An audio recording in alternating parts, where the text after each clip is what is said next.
इस समय गुरुग्राम के विकास को लेकर जो समस्याएं उनका समाधान किस तरह से हो रहा है उस पर चर्चा जो है एक सार्थक चर्चा यहां पर हुई है।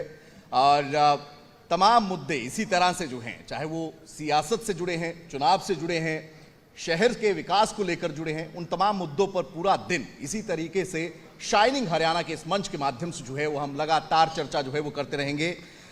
वक्त हो चला है हमारे अगले सत्र का। इस सत्र की अगर बात करें, बेहद रोमांचक, बेहद रोचक ये सत्र जो है वो रहने वाला है, क्योंकि जब सियासत की बात आती है तो तमाम चीजें, तमाम मुद्दे वो उठते हैं जिनमें सीधा सीधा सरोकार आपका जुड़ा होता है।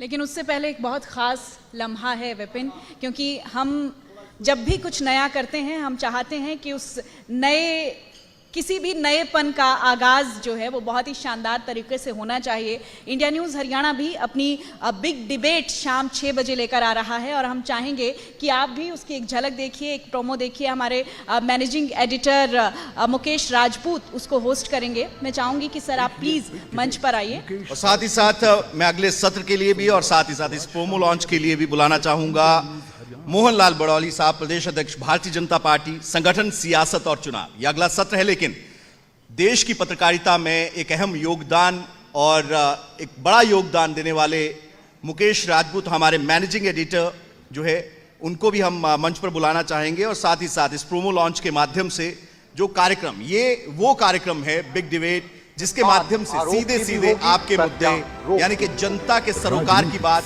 जनता के वो सवाल, उनको उठाने का काम किया जाएगा। आप देख रहे हैं बिग डिबेट, मैं हूं आपके साथ मुकेश राजपूत। देखिए बिग डिबेट मुकेश राजपूत के साथ सोमवार से शुक्रवार शाम 6 बजे सिर्फ इंडिया न्यूज़ हरियाणा पर। हम सिर्फ खबर नहीं दिखाते, हम करते हैं असर की बात। यहाँ पर तमाशा नहीं, तकरीर होगी। बात अगर सत्ता पक्ष की होगी तो बात विपक्ष की भी होगी। हर झूठ को करेंगे बेनकाब, दिखाएंगे हर स्याह तस्वीर। ये बिग डिबेट है, इसमें बात आरोप की भी होगी, प्रत्यारोप की भी होगी।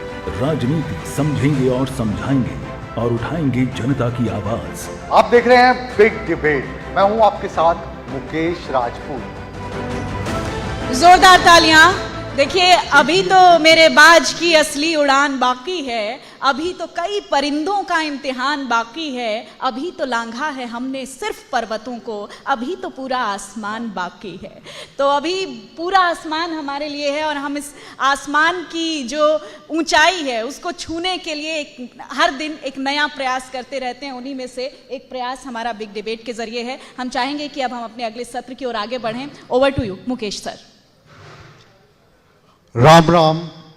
इंडिया न्यूज़ हरियाणा के सभी दर्शकों को तहे दिल से मैं राम राम करता हूं, नमस्कार करता हूं। आज की ये जो शुभ घड़ी है, इसका शुभारंभ करने के लिए हरियाणा भाजपा के प्रध्यक्ष बड़ौली साहब हमारे साथ हैं और इसकी जो शुरुआत है ये बैंक के साथ हमने करने का वादा किया था, वो भी कर रहे हैं। बहुत बहुत स्वागत है बड़ौली साहब। नई जिम्मेदारी मिली है, नया पद मिला है और चुनाव सर पे हैं, तो सबसे पहले स्वागत। और अपनी तैयारी क्या है इसके बारे में हम आपसे जानना चाहते हैं। धन्यवाद मुकेश राजपूत जी, आपके चैनल के सभी दर्शकों को राम राम।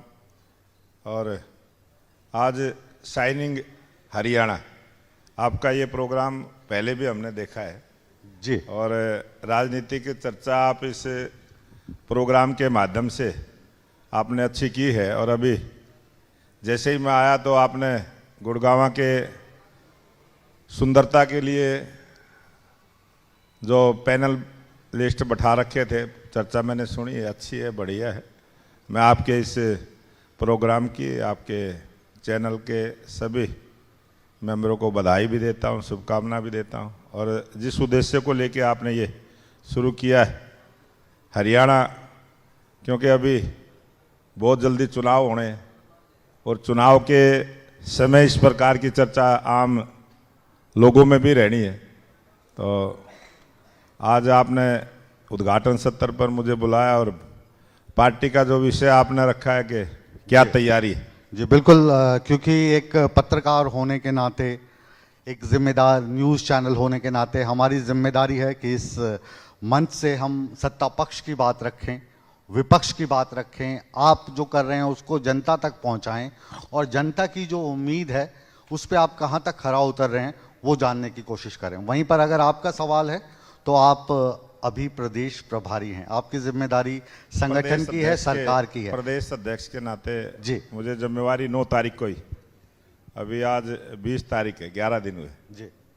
और हम भारतीय जनता पार्टी हमेशा से ही लोगों की भलाई के लिए और भारतीय जनता पार्टी के कार्यकर्ता को तैयारी, समाज का सेवा ही संगठन का जो हमारा मूल मंत्र है उसमें हम लगातार लगे रहते हैं। और अभी लोकसभा का चुनाव जैसे ही पूरा हुआ, हम अगले विधानसभा के चुनाव की तैयारी में लगे हैं और सबसे पहले अपने संगठन को चुस्त दुरुस्त करने के लिए जो छोटे मोटे परिवर्तन होते हैं, जिम्मेवारियां होती हैं, वो करते हैं। उसके बाद सरकार का और संगठन का अच्छे से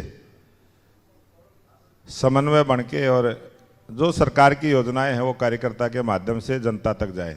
जी, अभी अपने प्रदेश हरियाणा में तो नहीं, लेकिन एक ये विषय बना हुआ है अपने पड़ोसी राज्य से कि संगठन जो है वो सरकार से बड़ा होता है, आप क्या कहेंगे?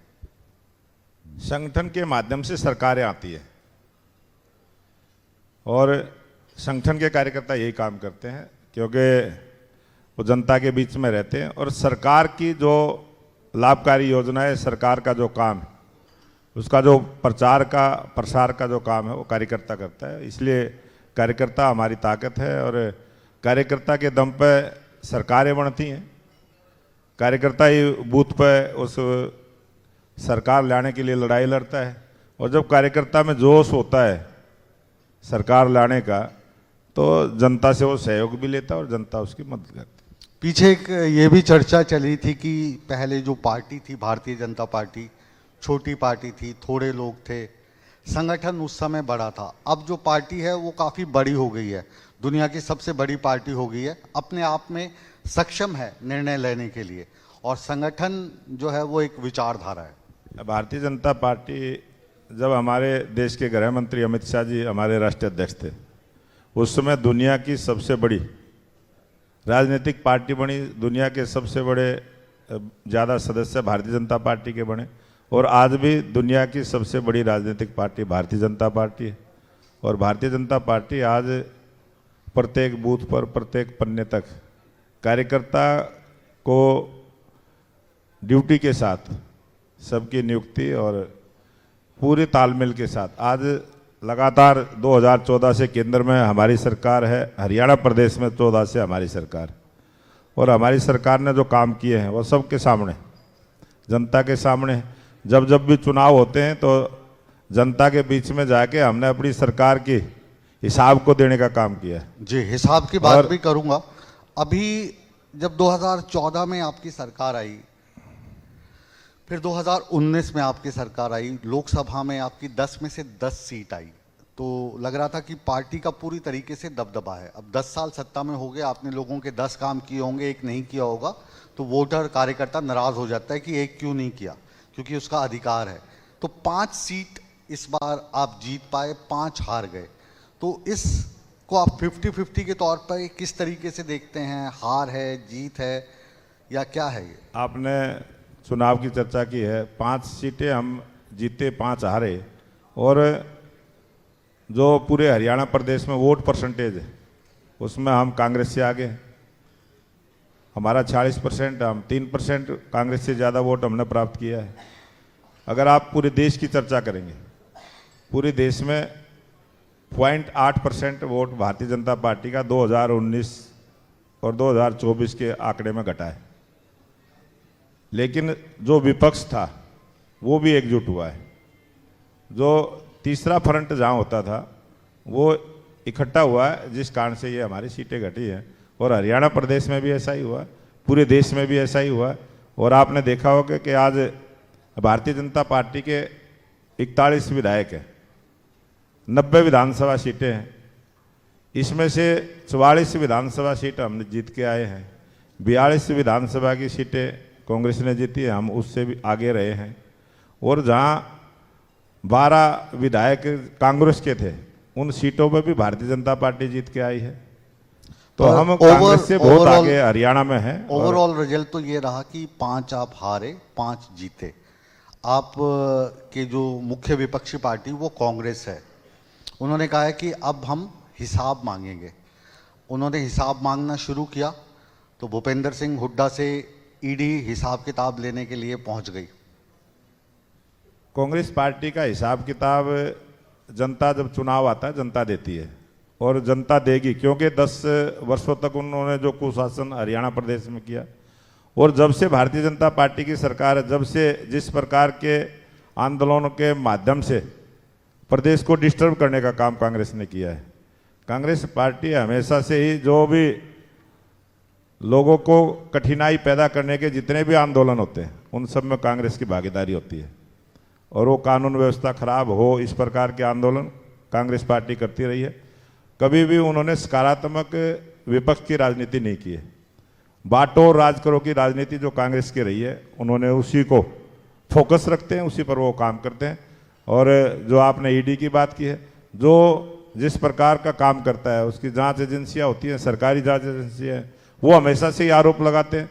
जब कांग्रेस सत्ता में थे तब भी ये ईडी डिपार्टमेंट यही था जी, और अभी आज भी वही ईडी डिपार्टमेंट है।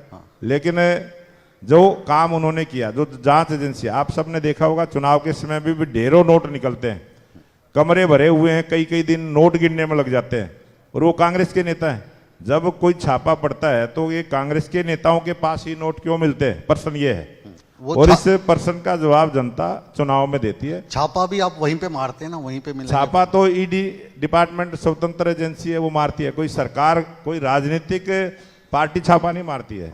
ये वही ईडी है, ये वही ईडी है, ये वही सीबीआई है, जिसे जब मनमोहन सिंह की सरकार हुआ करती थी या यूपीए की सरकार हुआ करती थी तो सरकार का तोता बताते थे। अब यही आरोप विपक्ष एनडीए पे, बीजेपी की सरकार पे लगा रहा है।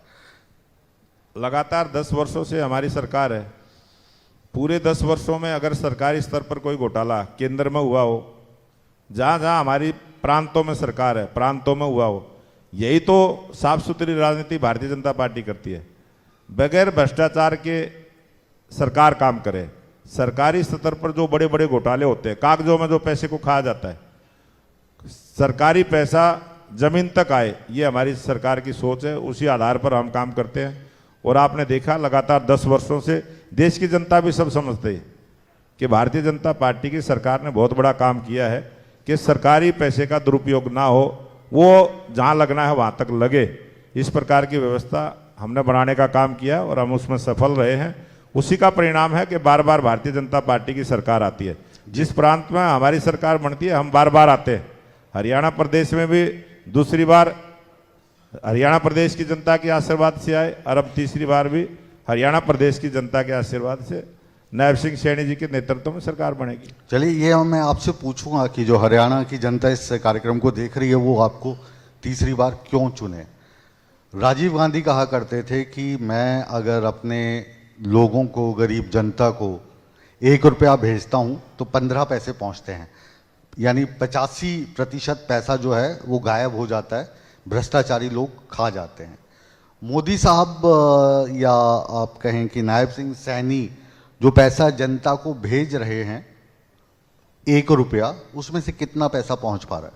मैं आपके चैनल के माध्यम से पूरे दावे से ये बात कहता हूं कि पहले पूरे दुनिया के भारत एक ऐसा देश है जो इतना बड़ा पैसा सीधा लाभार्थी के सीधा खाते में गया है। आपने किसान सम्मान निधि, एक बटन देश के प्रधानमंत्री नरेंद्र मोदी जी दबाते हैं, देश के 12 करोड़ किसानों के खाते में सीधा पैसा जाता है। किसी प्रकार का कोई भ्रष्टाचार आज तक जितनी भी किस्तें गई है, किसी में कोई दुरुपयोग हुआ हो, भ्रष्टाचार हुआ हो, सीधा लाभार्थी के खाते में पैसा जाना, पारदर्शी ढंग से जाना। अगर किसी को पेंशन, बुढ़ापा पेंशन मिलती है तो सीधी उसके खाते में जाती है। जब हमारी सरकार आई और जब सारे सिस्टम को ठीक किया, ऑनलाइन किया, उस समय बहुत सारा भ्रष्टाचार था। आदमी इस दुनिया में नहीं रहता था, उसके नाम से ही पैसा खा जाता था। कोई भी स्कूलों में जो फर्जी नाम से एंट्री होती थी, उसके फर्जी नाम की एंट्री से भी पैसा खा जाता था। बहुत सारे फर्जी तरीके से काम होते थे।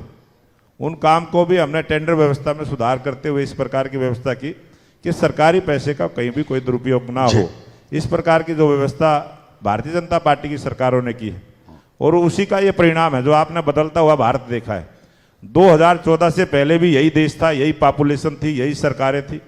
2014 के बाद देश में कितना बड़ा परिवर्तन हुआ है। आप 2014 के बाद आपने बदलते हुए भारत को देखा है, किस प्रकार से सड़कें बनी हैं। आप उसको परिवर्तन करने की कोशिश कर रहे हैं और जिसके चलते ही जो मनोहर लाल खट्टर साहब की सरकार रही, जो अब नायब सिंह सैनी की भाजपा सरकार है, इस पर विपक्ष का ये कहना है कि जो आप परिवार पहचान पत्र बनाते हैं, पोर्टल की सरकार जो आपकी है, ये परिवार पहचान पत्र नहीं है, ये परिवार परेशान पत्र है, क्योंकि पोर्टल चलते नहीं हैं, लोगों को चलाने नहीं आते हैं। तो एक भ्रष्टाचार का नया रास्ता खोल दिया है, उसमें अलग तरीके के जो लोग हैं वहाँ पर आ गए हैं। परिवार पहचान पत्र के माध्यम से ही जब 2014 में हमारी सरकार आई, हरियाणा प्रदेश में 14 लाख बीपीएल परिवार की श्रेणी के लोग हरियाणा प्रदेश में थे, यही पॉपुलेशन थी। और जैसे ही हमने इस व्यवस्था को चेंज किया, आज हरियाणा प्रदेश में 28 लाख बीपीएल परिवार है, संख्या बढ़ी है। उसमें बहुत बड़ी संख्या ऐसी भी थी जो उसके लाभार्थी नहीं थे, लाभ लेते थे।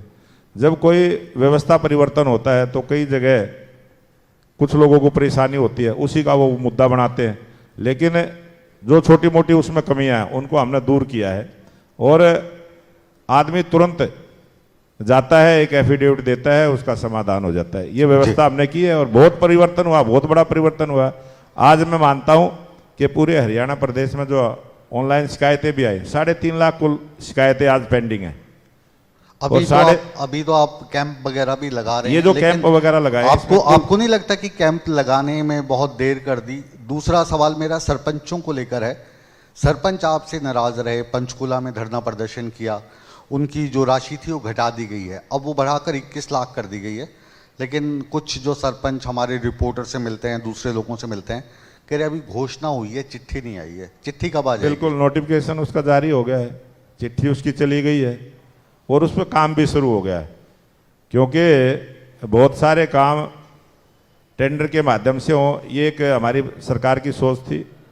और जो 21 लाख रुपए सरपंचों को पावर दी है, 21 लाख रुपए दिए कि तुरंत जल्दी से समाधान हो जाए। महंगाई बढ़ी है, हर काम की लागत बढ़ी है और आज सरपंच भी बड़े बड़े काम कराने की योजना लेके आए।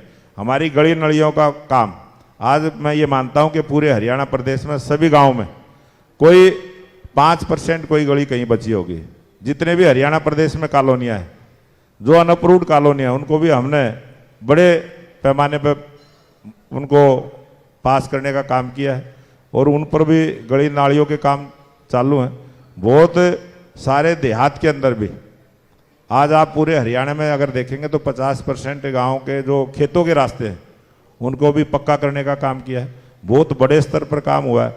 और अगर हरियाणा प्रदेश के विकास की पैसे की बात करेंगे तो जो पैसा कांग्रेस के समय में विकास के लिए लगता था, उससे 4 गुना पैसा हमारी टाइम में लगा। ऑन रिकॉर्ड है सब कुछ। जी, अगला सवाल, और क्योंकि हरियाणा में अगर हम कहें तो हर घर से एक व्यक्ति फौज में है।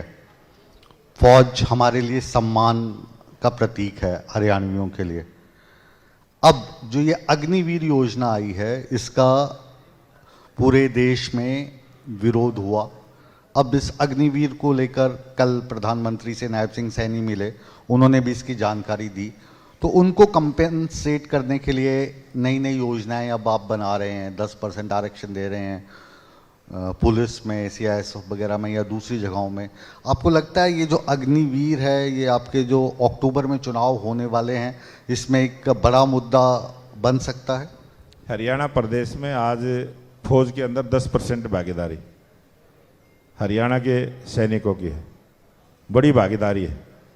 और हरियाणा प्रदेश का युवा जो अग्निवीर में भर्ती होगा, उसके लिए हमें जैसे ही 4 वर्ष के बाद वो आएगा उसके लिए आरक्षण की व्यवस्था की है, और डी और सी ग्रुप में अलग से आरक्षण की व्यवस्था की है। जो हमारे माइनिंग गार्ड लगते हैं, जो हमारे सिक्योरिटी गार्ड लगते हैं, एसपीओ जो भर्ती होते हैं, उनमें अलग से उनकी व्यवस्था की है। और 100% जो भी अग्निवीर के बाद कोई अपना काम करेगा उसके लिए 5 लाख रुपए की ऋण की व्यवस्था, मतलब उनके लिए बहुत सारी योजनाएं हम लेके आए हैं। और मैं ये मानता हूं कि अग्निवीर एक देश की सोशल सिक्योरिटी का भी विषय इससे हल होता है। एक ट्रेंड व्यक्ति हमें मिल जाए अग्निवीर के माध्यम से, जो ट्रेंड होके आएगा वो अच्छा नागरिक बनेगा और कभी भी आवश्यकता पड़ेगी कि वो देश की सुरक्षा के काम आएगा। इस प्रकार की एक व्यवस्था, बड़ी लंबी सोच है। जो विकसित राष्ट्र हैं, दुनिया के बहुत सारे ऐसे देश हैं जिनमें ये इस प्रकार की व्यवस्था है, लेकिन इसको कांग्रेस ने एक राजनीतिक मुद्दा बनाने का जो प्रयास किया। आपने देखा राहुल गांधी जी ने संसद में, जो लोकतंत्र में सबसे बड़ा मंदिर है, उसमें भी खड़े होकर झूठ बोला कि जो शहीद होता है उसको शहीद का दर्जा नहीं मिलता, और एक झूठा नाम लिया। एक महिला की स्टोरी उन्होंने सुनाई। जो देश की सबसे बड़ी संसद में खड़े होकर इस प्रकार के झूठ भी बोल सकते हैं, किस प्रकार का दुस्साहस कांग्रेस के बड़े नेता करते हैं। और कांग्रेस के नेता अग्निवीर जैसी योजना के बारे में भी और दुष्प्रचार करने का जो प्रयास है वो जनता उसका जवाब देगी, और ये बहुत अच्छी योजना है जी। मेरा एक सवाल इसी से जुड़ा हुआ है कि जब भी कोई जवान शहीद होता है तो उसको एक राशि दी जाती है। वो जब बयान राहुल गांधी ने दिया उसके बाद मीडिया भी वहाँ पे गया कि कुछ धनराशि उसको बीमा के ज़रिए मिलती है, कुछ सरकार देती है 1 करोड़ रुपए की। अब वो वाला जो पैसा दिया जाता है, अक्सर शहीद होने के बाद जो बेटी है, जो बहू है घर की, वो तकरीबन सारा का सारा पैसा लेके चली जाती है। कई जगह से ऐसी शिकायत आई है, कई जगह पर नहीं आती है। तो क्या आने वाले समय में हरियाणा सरकार भी मध्य प्रदेश की तर्ज पर कुछ ऐसा कर सकती है कि 50% जो सैनिक विधवा है और 50% जो सैनिक के माँ बाप हैं उनको दिया जाए, या कोई ऐसी योजना इधर भी लाई जाए? ये शहीदों के सम्मान में, जब कारगिल युद्ध आपको ध्यान में है, देश की जनता को भी ध्यान में है, कारगिल के युद्ध के बाद जब ये सैनिकों को सम्मान, पेट्रोल पंप, गैस एजेंसी, बहुत सारी ऐसी चीज़ें सभी को देने का काम किया था। और उसके बाद बहुत सारे परिवारों में ये ऐसी घटनाएं घटी जिसकी चर्चा अब शुरू हुई है। पेट्रोल पंप, गैस एजेंसियाँ, और जवान उम्र में विधवा हुई, दूसरी शादी कर ली, फिर घरेलू विवाद हो गए, और उसमें सुप्रीम कोर्ट की भी रूलिंग आई। सुप्रीम कोर्ट ने भी उस प्रकार की रूलिंग दी है। उसी हिसाब से मध्य प्रदेश में वो जो बना है, ये हरियाणा में भी इसी प्रकार का बनेगा, सब जगह बनेगा। और शहीद के बारे में जो अच्छे से अच्छा हो सकता है वो हमारी सरकार करेगी। जी, ये जो जनता है जो टीवी के माध्यम से इस वक्त आपको देख रही है Haryana news, India news Haryana में, उनको कैसे आप प्रोत्साहित करेंगे कि आप सेना में आइए? क्योंकि पहले सेना में आने के लिए बच्चे का सपना रहता था, सुबह सुबह उठ के दौड़ लगाते थे, एक्सरसाइज करते थे, तो थोड़ा सा उनका दिल टूटा है। उस टूटे हुए दिल को जोड़ने के लिए बडोली साहब, क्योंकि संगठन और सरकार का समन्वय स्थापित करते हैं, क्या कहेंगे? हमारी सरकार जब से 2014 से आई है, हमने खेलों के लिए बहुत बढ़ावा दिया है। आज युवाओं के लिए बहुत सारी हमारी योजनाएं हैं, और हर गांव में स्टेडियम, अच्छे पार्कों का निर्माण, ये हमारी सरकार की सोच है। उससे बच्चे, आप सब ने देखा होगा, जब से मेडलों की संख्या बढ़ी है, जब भी कोई अंतर्राष्ट्रीय स्तर पर गेम होते हैं और प्लेयर वहाँ जाते हैं, उनकी अंतर्राष्ट्रीय स्तर पर तैयारी हो, उस प्रकार की 5 लाख रुपए एडवांस देने का काम, ताकि वो अच्छे से अपनी तैयारी करके जाए। ये जो हमारी मेडलों की संख्या बढ़ी है, ये हमारी सरकार की जो खेल की नीति है उसके माध्यम से बढ़ी है। और जब हमारे देश के बच्चे अच्छे ग्राउंड उनको मिल जाएंगे, स्टेडियम मिल जाएंगे, वो शारीरिक रूप से मजबूत हो जाएंगे। योग को बढ़ावा दिया, योग के पार्क बनाए, बहुत सारी ऐसे काम हमने किए हैं। और हमारे देश का युवा स्वस्थ रहे और हेल्थी रहे, इस प्रकार की योजना हमारी सरकार ने बहुत सारा ध्यान दिया है। और आज देश में कहीं भी कोई फौज की भर्ती होती है, पुलिस की भर्ती होती है, बहुत काबिल हमारे पास युवा हैं। आज बड़ी संख्या में युवा उस लाइन में है। रोजगार के लिए भी है और देश की सेवा करने के लिए। जो दर्शक इस कार्यक्रम को देख रहे हैं, जो वोटर्स इस कार्यक्रम को देख रहे हैं, तो मैं आपको ये इंडिया न्यूज़ हरियाणा का बड़ा मंच देता हूं, क्योंकि सबसे विश्वसनीय, सबसे ज़्यादा देखे जाने वाला ये चैनल है, क्रेडिबिलिटी हमारी पहचान है। तो आप इनको बताइए ना कि अब जो चुनाव आ रहे हैं विधानसभा में, या आपको उसमें क्यों चुने? पिछले 10 साल में ऐसे आपने कौन से काम किए हैं जिसके कारण आपको चुने, और क्या आपकी योजना है? भारतीय जनता पार्टी की सरकार लगातार हरियाणा प्रदेश में मुख्यमंत्री मनोहर लाल जी के नेतृत्व में 9.5 साल चली है। अब करीब 4 महीने से नायब सिंह सैनी जी के नेतृत्व में हरियाणा में चल रही, और जितने भी विकास के पूरे देश में, प्रदेश में काम हुए हैं, किस प्रकार से गरीब का हक गरीब के घर तक पहुंचाने का काम किया है, किस प्रकार से बगैर पर्ची और खर्ची के नौकरी देने का काम किया है, मेरिट के आधार पर युवाओं को नौकरी करने के अवसर मिले, बहुत सारे ऐसे काम हुए, और उन कामों की वजह से ही भारतीय जनता पार्टी की सरकार को हरियाणा प्रदेश की जनता चुनने का काम करेगी। और आप सबने देखा भी है हरियाणा प्रदेश में किस प्रकार से बदलाव, पूरे देश में सड़कें बनने का काम हुआ है, रेलवे के काम हुए हैं, हमारे अच्छे हॉस्पिटलों का निर्माण किया है, कॉलेजों का निर्माण किया है, हर 20 किलोमीटर पर महिलाओं के लिए कॉलेज की स्थापना करना, ये प्रत्येक जिले में अच्छे मेडिकल हॉस्पिटल बनाना, ये बहुत सारे ऐसे काम हुए हैं जो आज देश की जनता ने पसंद किया है। और उसी कारण से हरियाणा प्रदेश की जनता, क्योंकि जो भाई भतीजावाद, परिवारवाद हरियाणा में जिस प्रकार से पिछली सरकारें करती थी, सबको न्याय देने का काम हमारी सरकार ने किया है, और गरीब का हक गरीब के घर तक पहुंचाने का काम। जी, हरियाणा भाजपा के अध्यक्ष से हमने हर वो खट्टा मीठा सवाल पूछने की कोशिश की है जिसका जवाब इंडिया न्यूज़ हरियाणा के दर्शक जानना चाहते थे, आपके वोटर्स जानना चाहते थे।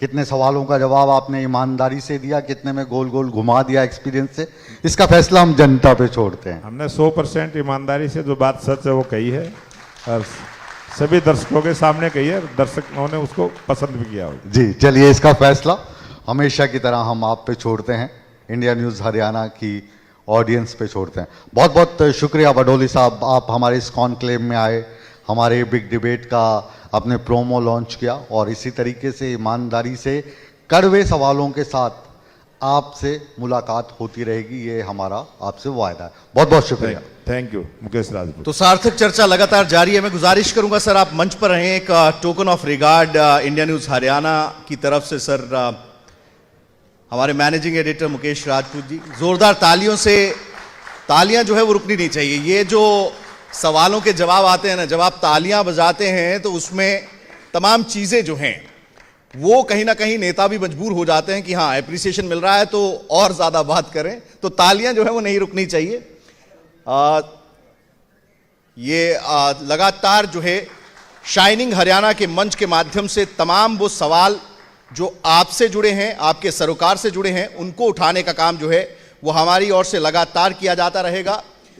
और एक सार्थक चर्चा अभी भारतीय जनता पार्टी के अध्यक्ष मोहनलाल बड़ौली साहब, तमाम सवाल जो है उनसे हमारे मैनेजिंग एडिटर मुकेश राजपूत जी की ओर से लगातार किए गए, और तमाम सवालों के जवाब जो हैं जो कि सीधे सीधे आपसे जुड़े हैं। और आने वाले विधानसभा चुनाव यानी कि विधानसभा किरण के लिए तमाम राजनीतिक पार्टियां पूरी तरह से जोर आजमाइश कर रही हैं। ऐसे में रणनीति क्या रहेगी पार्टियों की, दलों की रणनीति क्या रहेगी, किस तरह की स्ट्रैटेजीज बनाई जा रही हैं, क्योंकि सशक्त लोकतंत्र की सबसे बड़ी पहचान जो है वो जनता होती है। इसकी खूबसूरती ये है कि जनता ये तय करती है कि उसे किसके सर पर ताज रखना है। अब ऐसे में तमाम नेता, तमाम राजनीतिक दल, तमाम सियासी पार्टियां हरियाणा के चुनावी मैदान में हैं, आपके दरवाजों को खटखटा रही हैं, तो सवाल उनसे पूछना लाजमी हो जाते हैं। आप भी पूछिएगा जब वोट मांगने आए, और इंडिया न्यूज़ हरियाणा आपका माध्यम बनते हुए जो है वो लगातार उन सवालों के जो जवाब है इन तमाम नेताओं से, इन तमाम सियासी शख्सियतों से लेने का काम करते रहेंगे एक प्रोमो के माध्यम से, क्योंकि चुनाव मतलब इंडिया न्यूज़ हरियाणा। और ऐसे में तमाम चीज़ों को लेकर अगर बात करें और तमाम चीजों को लेकर अगर बात करें तो तमाम मुद्दे हैं जिनको लेकर सवाल जवाब का ये दौर जो है वो लगातार जारी रहेगा। आपके शहर के मुद्दे, गुरुग्राम के मुद्दे, लगातार तमाम नेताओं से जो है वो हम इसी तरीके से ये तमाम सवाल जो है वो पूछते रहेंगे। तो बिग डिबेट जल्द ही आपके टीवी स्क्रीन पर जो है ये वो शो है जो कि सीधा सीधा जन समन्वय के लिए बेहद ज्यादा जरूरी है और इसी के माध्यम से आपके सवालों के जवाब हम लगातार देते रहेंगे। बिग डिबेट है, इसमें बात आरोप की भी होगी, प्रत्यारोप की भी होगी। राजनीति समझेंगे और समझाएंगे और उठाएंगे जनता की आवाज। आप देख रहे हैं बिग डिबेट, मैं हूं आपके साथ मुकेश राजपूत। देखिए बिग डिबेट मुकेश राजपूत के साथ सोमवार से शुक्रवार शाम